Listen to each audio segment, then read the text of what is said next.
Have you heard about Dorchester and have thought about potentially living there, but just don't really know the neighborhoods? Well, in this video, we're going over the top 4 neighborhoods a young professional or even family and investors alike should take a look at if they want to move there.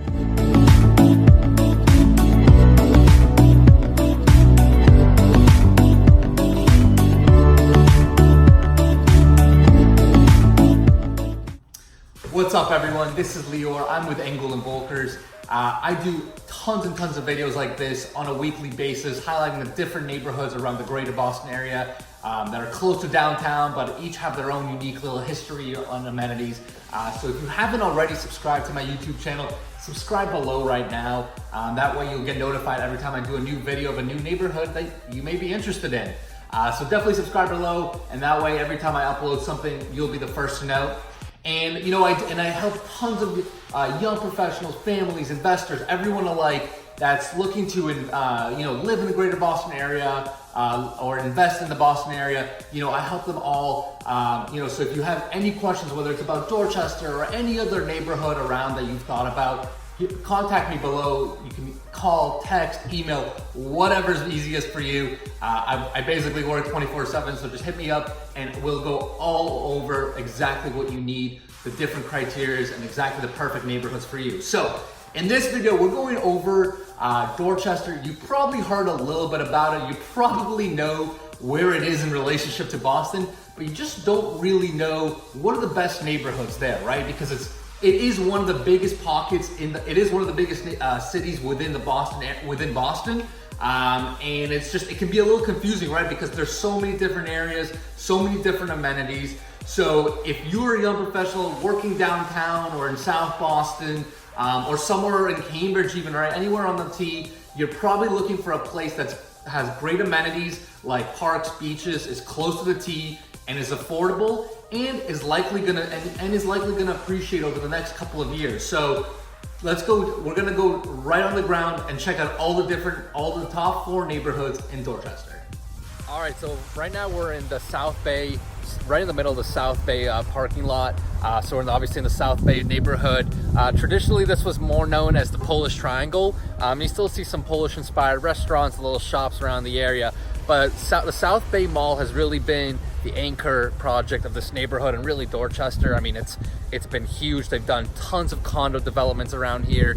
And there's so many new retail spots as you can see right behind me. There's a ton of new retail. So retailers like Nike are coming in. Existing retailers here too, like they got Home Depot, Target, Best Buy, all those good stuff. But in addition to bringing in new retailers, there's tons of food options coming in. They've got high-end restaurants. They've got restaurants like Wahlburgers, right? Dorchester's very own. So they're all moving into this newly constructed space. There's a hotel development going on, an AMC theater. So they've really spent a ton of money redeveloping this neighborhood, which has really become the anchor point and focal point of the South Bay neighborhood. And it's obviously attractive, right? It's right next to South Boston. You're right next to downtown, as you can see right behind me. You can see downtown right behind me. You've got transportation. You've got Newmarket Square commuter rail. You've got the Andrew Square Red Line T stop. So all in all, just a flourishing neighborhood that's really been just jumping and rising like no other.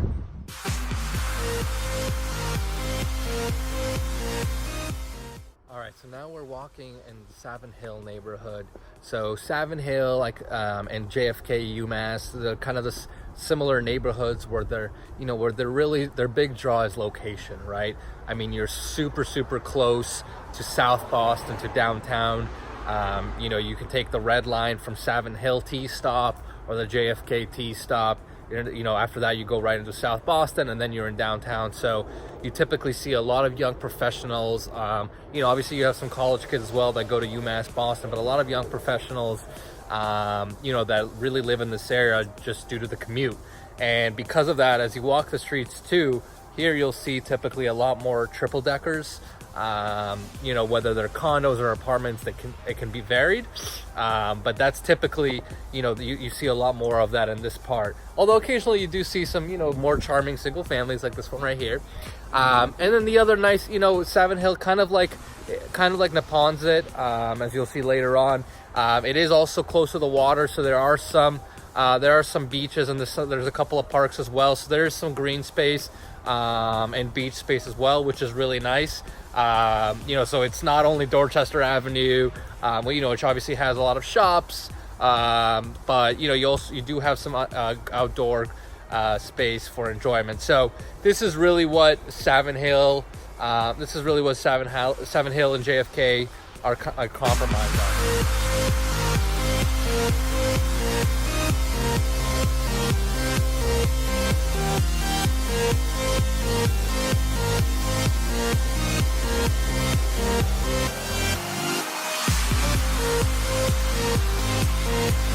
Now I'm in the Neponsit Port Norfolk neighborhood.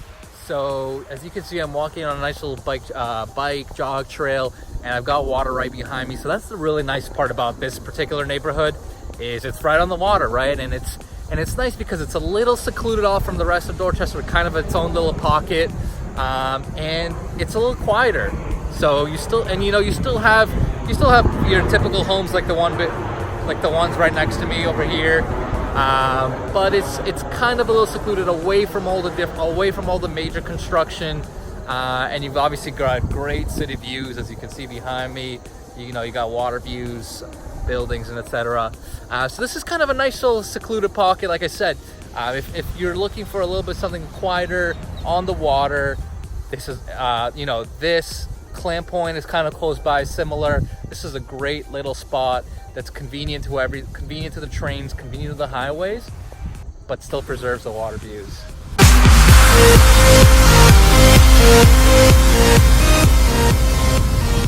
The next neighborhood we're going to highlight is the Ashmont Adams Village neighborhood.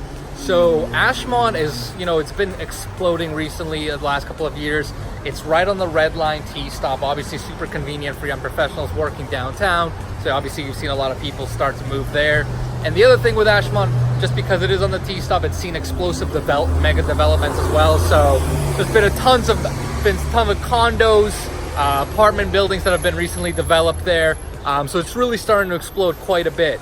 And what the nice thing about Ashmont and what I really like about it is, even though you've got all this newer construction coming into town, you also retain a lot of old charm. So if you drive down the other little streets by the Ashmont area, you'll see a lot of Queen Anne Victorians that are just beautiful. So it's really a nice mix of new development, as well as old traditional Dorchester architecture, which is gorgeous.